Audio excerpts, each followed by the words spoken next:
นี่ผู้ให้ทางกายเดินจงกรมยืนภาวนานั่งสมาธิเรียกว่าให้ทางกายจะได้กายทิพย์กายทิพย์สดสวยงดงามดีให้ธรรมวาจาเปล่งวาจาว่าอรหังสวากขาโตสุปฏิปันโนประจำชีวิตไม่เลิกละผู้ให้ธรรมวาจาจะได้วาจาทิพย์ไพเราะเพราะพิ้งทุกอย่างเสียงกังวานเพราะการให้นั่นแหละผู้ทานทางใจใจนั้นมีพุทโธธัมโมสังโฆประจำใจไม่เลิกละน้อมเอาพุทโธธัมโมสังโฆมาฝังไว้ที่ใจน้อมใจเป็นดอกไม้บูชาละพุทธธรรมประสงค์เอาบุญจะได้ใจสิบใจเป็นนักปราชญ์ฉลาดรู้ดี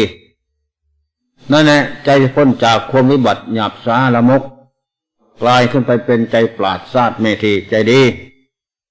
อันนี้ผู้ให้ทางกายกราบไหว้ผู้ให้ทางวาจาว่าอาหังสวากขาโตสิปันโนผู้ให้ทางใจน้อมนึกพุทโธธัมโมสังโฆที่ใจนี่แหละรวมหลักทั้งสามถามทวารทางสามสมบัตินี้เป็นดอกไม้อันเอกสำหรับเราได้มาแล้วมีแล้วจะไม่ให้มันเป็นโมฆะจะให้มันแก่เก็บตายถึงเสียเปล่าน้อมบูชาพระพุทธธรรมประสงค์เอาบุญนี่แหละจะได้กายทิพย์วาจาไพเราะเพราะพิ้งเสียงกังวานได้ใจทิพย์ใจเป็นปราชญ์ใจฉลาดมีแต่สิ่งที่ดีเกิดขึ้นทางนั้นนั่นแหละอำนาจให้บูชาพระพุทธธรรมประสงค์เอาบุญจึงให้นามว่าทานังเทติข้อที่หนึ่งทานังซึ่งทานทานของภายนอกเข้าของเงินทองลาภยศสรรเสริญสุขทุกอย่างตามได้ตามมีเสร็จแล้วก็ทานของภายในทานกายทานวาจาทานใจเป็นดอกไม้เอกบูชาพระพุทธธรรมประสงค์เอาบุญนี่แหละจึงได้ชื่อว่าเทติเทติแปลว่าการให้คนใดให้คนนั้นชนะคนใดละคนนั้นรวยชนะอะไรชนะทุกเกิดทุกแก่ทุกเก็บทุกตายก็เป็นผู้ชนะชนะเคราะห์เข็นเวรร้ายบาปกรรมสวดสารละมกทั้งปวงก็ชนะผู้ให้ไม่มีสิ่งใดที่จะหยุดยั้งสั่งตวงเอาเปรียบรัดได้มีแต่ปราศัยพ่ายแพ้ผู้ให้นั่นแหละเป็นผู้ชนะทุกโทษภัยน้อยใหญ่ในวัฏสงสารนั่นแหละชนะทุกสิ่งไม่มีสิ่งใดที่จะเสมอเหมือนผู้ละแปลว่าเป็นผู้รวยอะไรรวยบุญรวยกุศลรวยมรรครวยผลพ้นทุกข์ในโลกสงสารมีพระนิพพานเป็นที่ไปเบื้องหน้านี่แหละขึ้นสวัสดิ์ทุกใดๆนั้นไม่มีแก่ผู้ให้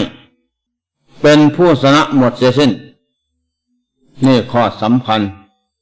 จึงได้ว่าทานังเทติทานังซึ่งทานเทติว่าการให้อันนี้เป็นของวิเศษแท้พระพุทธเจ้าทั้งหลายพระองค์เจ้าก็เป็นผู้บำเพ็ญทานังเทติจบสิ้นทุกพระพุทธเจ้าแล้วจึงได้ตัดสโลทุกสมุทัยหลดมรรคเพราะการให้แลกเปลี่ยนซึ่งอริยทรัพย์คือบุญกุศลคุณงามความดีมาไว้เป็นสมบัติปัจจัยของตนเป็นเครื่องเชิดชูจิตใจให้ก้าวหน้าสูงส่งไปเสมอตราบเท่าจนได้บรรลุวิมุตติวิโมกข์ธรรมอันยิ่งใหญ่เกิดขึ้นที่ใจนั่นแหละเพราะการให้อันนี้ข้อสำคัญจงชนะตนเสมอผู้จะให้ได้ต้องเป็นผู้ชนะตนนั่นแหละชนะโดยการทำคุณงามความดีได้จะเป็นผู้เลิศประเสริฐแท้ได้ชื่อว่าเป็นผู้เดินตามรอยเท้าของพระพุทธเจ้าทั้งหลาย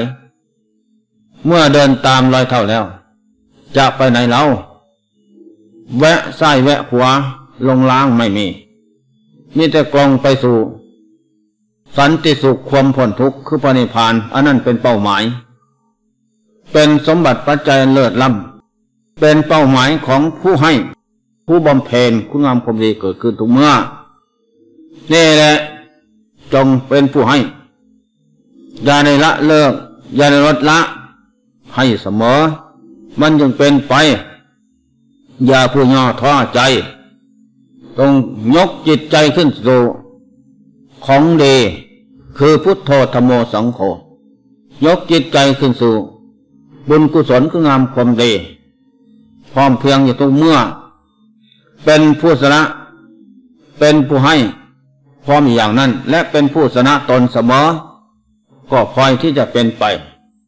ผลสุดท้ายก็ล่วงล้นทุกไปเสียได้ไม่มีสิ่งใดที่จะมากีดขวางให้คล้องคาอยู่ได้นี่แหละข้อสำคัญข้อที่สองทานังสักกโสปานังเมื่อเราบำเพ็ญแล้วเป็นบันไดแก้วบันไดทองรองรับบุคคลผู้เป็นเจ้าของมีสุคติโลกสวรรค์เป็นที่ไปเบื้องหน้า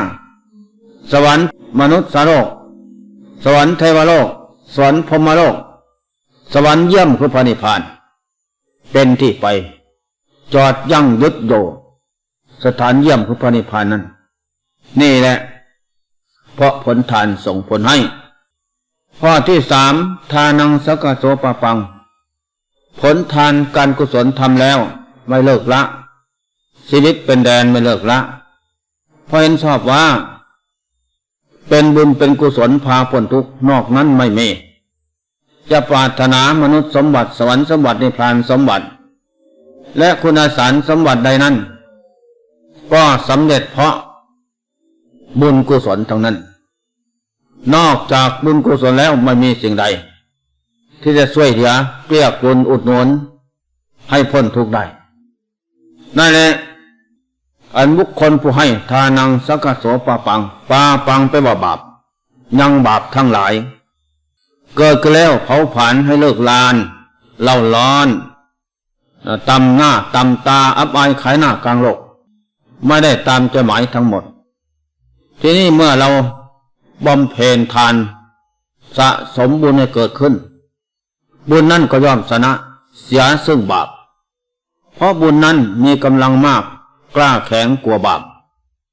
าปนั้นมีกำลังอ่อนสู้บุญไม่ได้อันนี้ข้อสำคัญบาปนั้นถึงว่ามันจะมีฤทธิ์เลิศประเสริฐทุกโขปาปะเสาจโย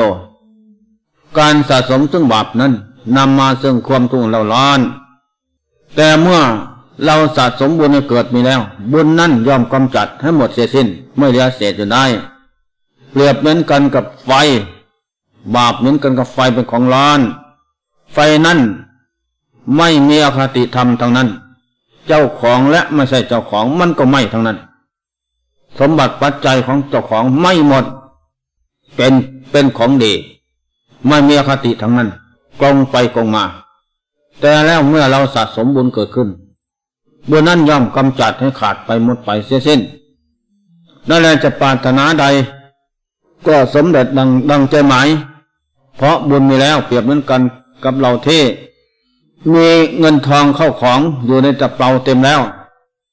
จะไปค้าขายหงายมือกินแล้วไปไหนก็ได้ตามสอบพอใจเพราะเงินนี่แหละตัดทุกข์ตัดความขัดข้องได้ทุกอย่าง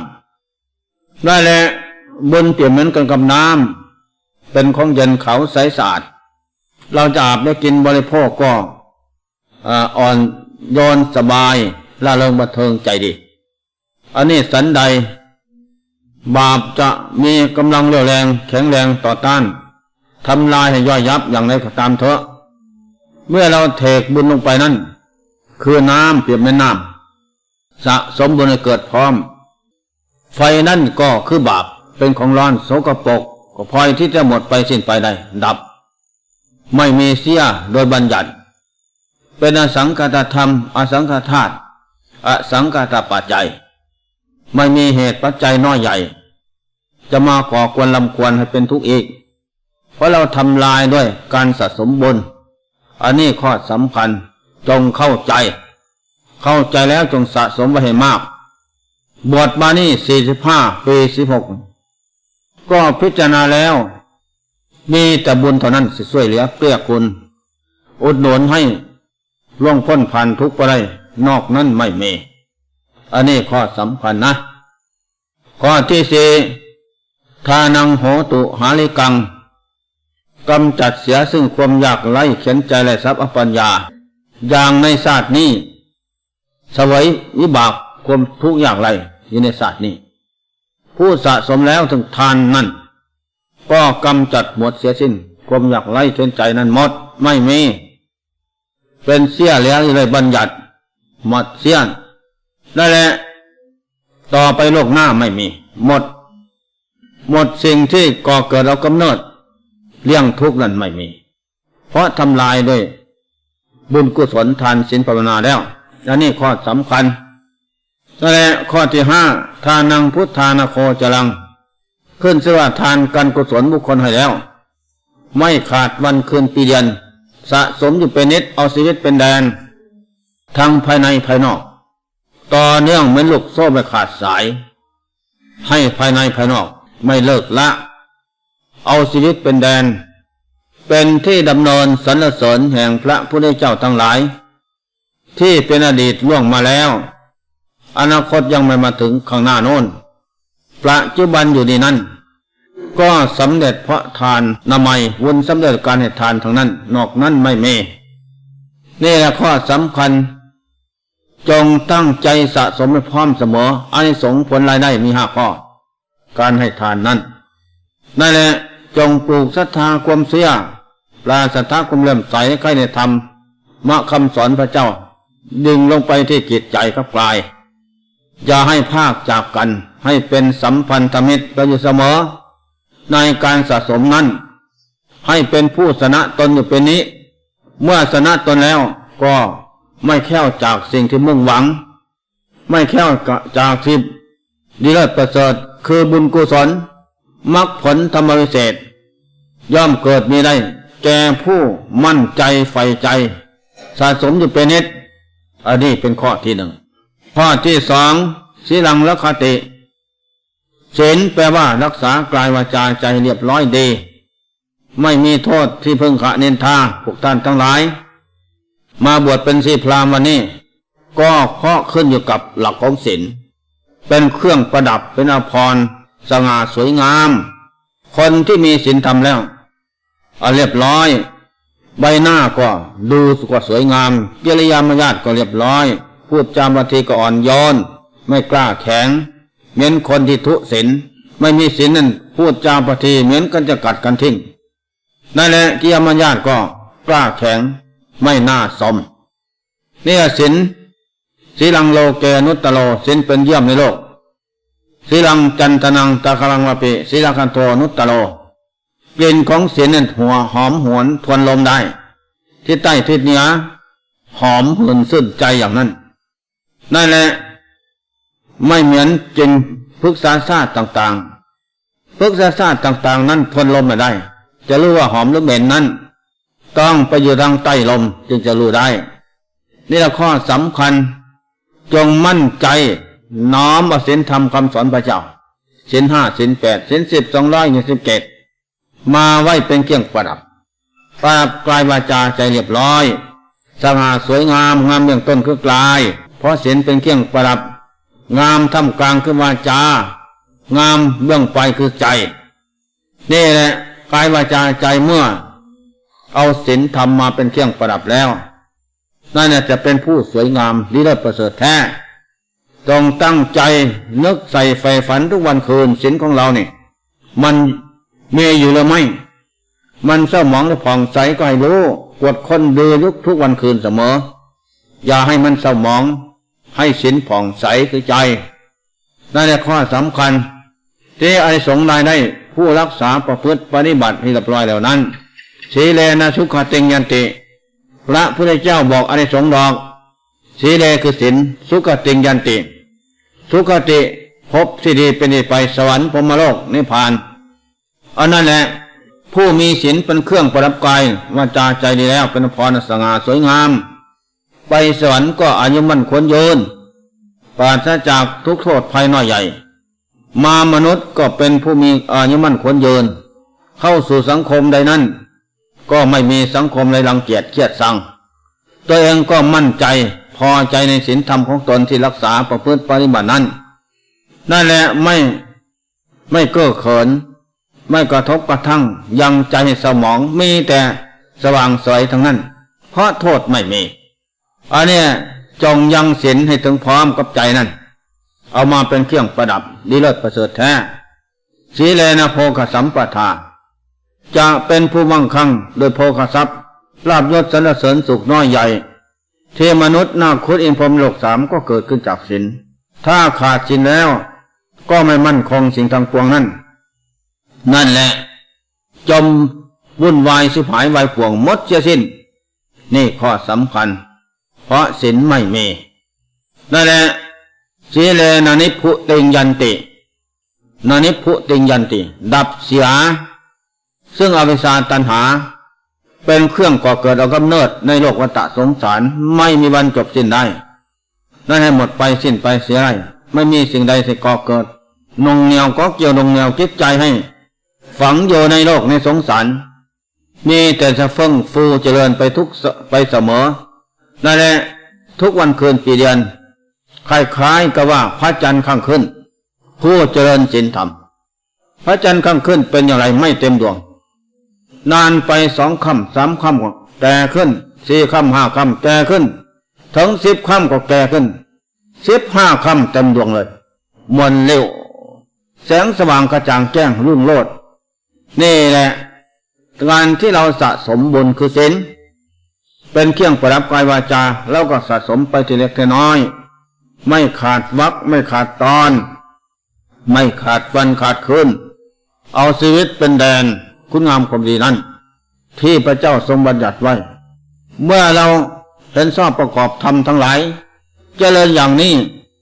นั่นแหละก็พลอยที่เจริญเงียบเย็นเกิดขึ้นนี่ข้อสำคัญตัดสมาสิลังเพราะเหตุนี้เราท่านทั้งหลายจงสังรวมในศีลของตนในกายวาจาจะเรียบร้อยเป็นผลเป็นบุญเป็นกุศลเป็นหลักเงาข้อมูลของกุศลทำทั้งปวงเป็นหลักแก้วของศาสนาพุทธศาสนาพุทธขึ้นอยู่ชื่อเสียงเรื่องนามดีเลิศเพราะศีลพระเนรเถรชีมนุษย์ทั้งหลายเมื่อไม่มีศีลเป็นเครื่องประดับแล้วก็เป็นโมฆะมนุษย์โมฆะพระเนรเถรชีความคุณงามความดีไม่มีเพราะไม่มีศีลธรรมเป็นเครื่องประดับนี่แหละฉะนั้นจงมั่นใจของตนให้มั่นอยู่ในศีลธรรมคำสอนพระเจ้าอย่าได้ประมาทน้อมมาเป็นอภรณ์สวยงามประดับกายวาจาใจอยู่ทุกเมื่อนี่แหละมีสติระลึกได้ปัญญาหลบรู้รอบกวดคนอยู่เสมอมันจะเศร้าหมองหรือผ่องใสก็กวดคนอย่าให้มันแปรปรวนวิบัติต่างๆจงสังรวมอย่างนั้นมันจึงจะดีเราทุกท่านปรารถนาอยากได้ดีนี้ทุกโทษภัยน้อยใหญ่ทั้งนั้นแต่แล้วก็จงทำดีจงรักษาความดีที่พระเจ้าทรงบัญญัติไว้ทานศีลอันนี้เป็นบ่อที่เกิดของบุญกุศลบุญคือความสุขกุศลคือความฉลาดได้แก่ปัญญาสติเกิดขึ้นจากศีลทั้งนั้นอันนี้ข้อสำคัญนี่แหละข้อที่ 3ภาวนานังพระเลตวาภาวนาไปว่านำออกจากทุกโทษภัยน้อยใหญ่เดินภาวนาก้าวขวาพุทโธก้าวซ้ายธัมโมก้าวขวาสังโฆเดินภาวนาแล้วก็ยืนภาวนาหายใจเข้าพุทออกโธเท่านั้นแล้วก็นั่งภาวนาหายใจเข้าพุทออกโธนี่แหละภาวนานังพระเลตวานำออกจะนำออกจากทุกโทษน้อยใหญ่ยังจิตใจให้ตั้งมั่นไม่หวั่นไหวตามธาตุขันธ์จะเป็นอย่างไรของเรื่องธาตุขันธ์ผู้ภาวนาเนี่ยเป็นผู้ไม่ตายนั่นแหละตายแต่ร่างกายแก่แต่ร่างกายเจ็บแต่ร่างกายส่วนใจของผู้ภาวนาไม่ตายนะไม่ตายไปตามธาตุขันธ์ผู้ภาวนาเป็นผู้ตัดกระแสวัฏสงสารอันยืนยาวข้าวไกลกว้างลึกให้หมดไปสิ้นไปได้ผู้ภาวนาไปว่าเป็นผู้ถางป่าจะไปพระนิพพานแล้วได้เร็วไม่นอนช้า นั่นแหละจะได้ประสบพบปะตั้งแต่สิ่งที่ปรารถนาผู้ภาวนาน่าบำรุงจิตใจภาวนาแปลว่านำออกข้อหนึ่งข้อสองเป็นบ่อที่เกิดของโลกิยะบุญกุศลข้อสามเป็นบ่อที่เกิดของโลกุตระกุศลข้อที่สี่เป็นบ่อที่เกิดของโลกิยะปัญญาข้อที่ห้าเป็นบ่อที่เกิดของโลกุตระปัญญาอันนี้เป็นบ่อที่เกิดมีห้าข้ออานิสงส์ผลการภาวนานั้นอันนี้ควรอบรมไว้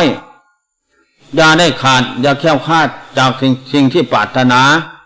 เนี่ยภาวนานังตัวนำออกเอกโจสักขังคสติเอกโจโมกขังคสติข้ามล่วงเสียซึ่งชาติกันดารสลากันดารพยาธิกันดารมหกันดารนิสังสังเป็นนิสัยเป็นปัจจัยในพานต่อไปเบื้องหน้านี่แหละครั้งพุทธกาลมีภิกษุสงฆ์องค์เจ้า500 องค์บวชจากสำนักพุทธเจ้าแล้วพระเจ้าก็เทศโปรดทุกอย่างแล้วก็ไม่ได้แล้วก็พากันลาพระเจ้าเข้าสู่ป่าเขาลำเนาไผ่ไปเห็นบึงใหญ่อยู่กลางดงกลางป่าแล้วก็ทำลานจะตามฝั่งบึงนั่นฝั่งหนองใหญ่ที่นี่นกเจ้านกยางมันก็หลายงอยควันไม่จะกินปลานั่นพระทั้งหลายเดินจมกรมภาวนาเหนื่อยล้าแล้วก็ยืนภาวนานั่งสมาธิที่นี่มั่นคงแล้วตอนนั้นก็บริกรรมนกเจ้านกเจ้ากินปลานกเจ้ากินปลานกเจ้ากินปลาเท่านั้นแหละเรื่องภาวนานะที่นี่ก็เดินวิปัสสนาไปอีกปลายีน้ำแสนลึกกว้างใสเย็นดีแต่แล้วทำไมหนอจึงมาตายให้ปลากินนี่แหละเดินวิปัสสนาคนคว้าปัญญาก็สอดส่องเขาอีกว่าโอ้นอกบ้านในบ้านนอกเมืองในเมืองตะน้ำบนบกใต้ดินบนอากาศเกิดขึ้นแล้วแก่เก็บตายไปพ้นตายแน่ไม่เร็วก็ทราบไม่ทราบก็เร็วเท่านั้นจะสงสัยอะไรนั่นแหละก็ตัดของมาตัดทุกความสงสัยรูปคำนั้นศิลปตาประมาทขาดจากใจที่นี่นกเจ้าจะกินปลาก็เพราะอยากนั่นแหละเพราะความอยากกินปลาเป็นอาหารนั่นแหละที่นี่นกเจ้ากินปลาสิตายเพราะนกเจ้ากินนั่นแหละสิ้นไม่ได้กินหนังไม่ได้นั่งกระดูกแขนคอนกเจ้ได้ใจร่างกายส่วนใจนั่นส่วนใจมาพึ่งพิงอาศัยกับกายสิ้นไม่กินหนังไม่ได้นั่งกระดูกแขนคอได้แก่กรรมแขนคอใจนกเจ้านั่นนี่แหละร่างกายเป็นคนกินปลานั่นเป็นบาปหยาบช้าบาปนั่นเข้ามารวบรวมกับใจนกเจ้านั่นแหละตอนนั้นก็นกเจ้ากินปลานกเจ้ากินปลาบริกรรมนะพุทโธธัมโมสังโฆหรอกนกเจ้ากินปลานกเจ้ากินปลาปลาก็ลอยมาตามเยี่ยมอย่างของปลาหากินนั่นก็พอดีนกเจ้าสวบเอาปลาเลยพอสวบได้เท่านั้นปลาก็เรียนลุกนะกลัวตายทีนี้ก็พุทโธตายธัมโมตายสังโฆตายนกเจ้าคืนกินปลาลิบเข้าท้องตายเลยความสะทกสะท้านหวาดหวั่นต่อความตายนั่นแหละใจก็สังเวชรวมเพิบลงถูอุปปาจารสมาธิธรรมมั่นคงแน่นแฟ้นแล้วก็มาพิจารณาสัจจะเกิดทุกข์แก่ทุกข์เจ็บทุกข์ตายทุกข์มีแต่ตายกับตายเกิดขึ้นมาแล้วไม่มีสิ่งใดแคล้วคลาดหนีจากตายได้นั่นแหละก็เบียนายภพชาติสังขารอะไรเนาะเป็นเหตุเป็นปัจจัยจึงมาได้ภพชาติสังขารเป็นของตายตัณหากามตัณหาภวตัณหาวิภวตัณหานี่เป็นตัวเหตุเป็นเครื่องรอรัดผูกมัดดวงจิตไว้อวิชชาความมืดมนอนทการให้หลงภพหลงชาติหลงสังขารนั่นแหละสองอย่างนี่เป็นเครื่องนำดวงจิตไปสู่ภพน้อยภพใหญ่เป็นกระแสสมบัติของวัฏสงสารผูกมัดลึงรัดดวงจิตของสัตว์ไว้ให้ท่องเที่ยวในภพน้อยภพใหญ่ไม่วันจบเส้นใดอันนี้ดอกปัญญาวิปัสสนาเกิดขึ้นก็ถอนตัณหา3ขาดจากใจถอนอวิชชาขาดจากใจถอนสังโยชน์10นับตั้งแต่สังฆทิฏฐิวิกิกิจจะศีลปะมาขึ้นไปกรรมสันทะไพบาทขาดจากใจด้วยปัญญา รูปปราคะอรูปปราคะถอนได้หมดมานะอุทธัจจาวิชาตัณหาหมดไม่มีสิ่งใดเหลือเศษได้ด้วยปัญญาวิปัสสนานั้นนั่นแหละเมื่อถอนหมดแล้วใจนั้นวิรโสปราศจากทุเลเคียงสมองเขโมเป็นสุขเสมราชภัยไกลจากสงสารนี่แหละเป็นเอกันตะบรมสุขเป็นสุขเลิศไม่มีเกิดไม่มีดับอันนี้แหละทุกท่านจงทำความพอใจในการเจริญมรรคทานมรรคศีลมรรคสมาธิมรรคปัญญามรรคภาวนามรรคมรรคเป็นเครื่องส่งเจริญให้พร้อมแล้วนำจิตเข้าสู่ความสงบได้เมื่อนำเข้าสู่ความสงบได้ปัญญาวิปัสสนาแสงสว่างกระจ่างแจ้งรุ่งโรจน์เกิดขึ้นและจะเห็นว่าสิ่งใดหนอควรเอาหรือไม่ควรเอาสิ่งไม่ควรก็เอาก็สละคือกิเลสตัวซาดมกในกรรมนั้นสละทิ้งด้วยปัญญานั่นแหละสิ่งใดควรเอาได้แก่บุญกุศลมรรคผลธรรมวิเศษอันนั้นเป็นของควรเอาแท้เมื่อเอามาฝังที่ใจใจนั้นก็เป็นปราศจากรู้ดีนี้สงสารมีพระนิพพานเป็นไปได้จึงว่าสุวิสาโนภวังโหติผู้มีปัญญาดีสติปัญญาฉลาดดีใครนะทำเจริญทำแล้วจะได้ประสบพบปะตั้งแต่สิ่งที่น่าปรารถนานั่นแหละเป็นของเยี่ยมเลิศประเสริฐแท้ฉะนั้นจงควรเจริญปัญญานัตถิปัญญาสมาภาแสงสว่างเอิญด้วยปัญญาไม่มีอันนี้ข้อสำคัญจงพากันสะสมไว้ทานศีลภาวนาทั้งสามนี้เป็นกัลยาณวัตรกัลยาณธรรมเป็นธรรมนิเลิศประเสริฐแท้เป็นบ่อที่เกิดของบุญกุศลมรรคผลธรรมวิเศษมนุษย์สมบัติสวรรค์ที่เป็นมนุษย์สวรรค์สมบัตินิพพานสมบัติและคุณสารสมบัติในนั้นก็เป็นของนิเลิศประเสริฐแท้เกิดขึ้นจากบุญกุศลทั้งนั้นเมื่อมีบุญกุศลแล้วก็ข้อมูลบุญสุขทุกอย่างที่จะให้สำเร็จความมุ่งหวังนั้นนี่ข้อสำคัญมันหมายฉะนั้นทุกท่านไม่ได้ยินได้ฟังแล้วจงโอปนัยโกไข่ธรรมะธรรมะกโมภวังโหติผู้ใครในธรรมเป็นผู้เจริญภพเจริญชาติเจริญวาดเจริญประเวณีเจริญสตรีบุรุษผลสุดท้ายก็กล่าวล่วงพ้นเสียซึ่งวัฏทุกข์ไปถึงปรมาตสุขคือพระนิพพานเป็นที่แล้วฉะนั้นทุกท่านทั้งหลายไม่ได้ยินได้ฟังแล้วได้สละเคหสถานบ้านซองมาบวชเป็นศิษย์พราหมณ์บูชาพระพุทธพระธรรมพระสงฆ์เอาบุญมาบวชเป็นพระเนรเถรสี่บูชาพระพุทธพระธรรมพระสงฆ์เอาบุญเป็นเครื่องกลั่นกรองกิเลสก็แล้วจงทำความยินดีปิติเอิบอิ่มล่าเริงบันเทิงในวิบากของกรรมดีกระทำณแต่เมื่อวานถึงวันนี้อันนี้เป็นสมบัติของเราแท้นอกนั่นไม่มีดอกปลายทางศีลสังขารก็เหมือนวันนี้แหละนั่นแหละไม่ได้อะไรหรอกเป็นของกลางโลกทอดทิ้งไปหมดเสียสิ้นทั้งภายในภายนอกนั่นแหละเห็นเพียงแค่นั้นอย่าเห็นว่าเป็นของเขาของเราแน่นอน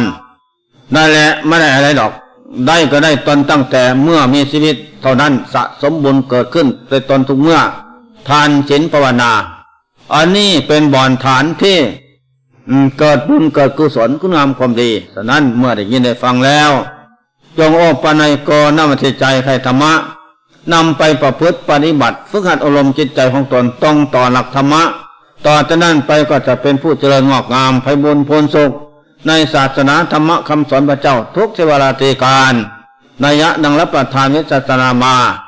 ก็สมควรแก่กาลเวลาขอยุติการเอาไว้แต่เพียงนี้เอวังก็มีได้ประกาศนี้พุทธานุภาเวนะธรรมานุภาเวนะสังฆานุภาเวนะขอเดชานุภาพแห่งคุณพระพุทธเจ้าพระธรรมสงฆ์จงมาเป็นปฏิภาณนุบายบำบัดเสียสมุปตวันตรายทั้งหลายทั้งปวงข้าพเจ้าทั้งหลาย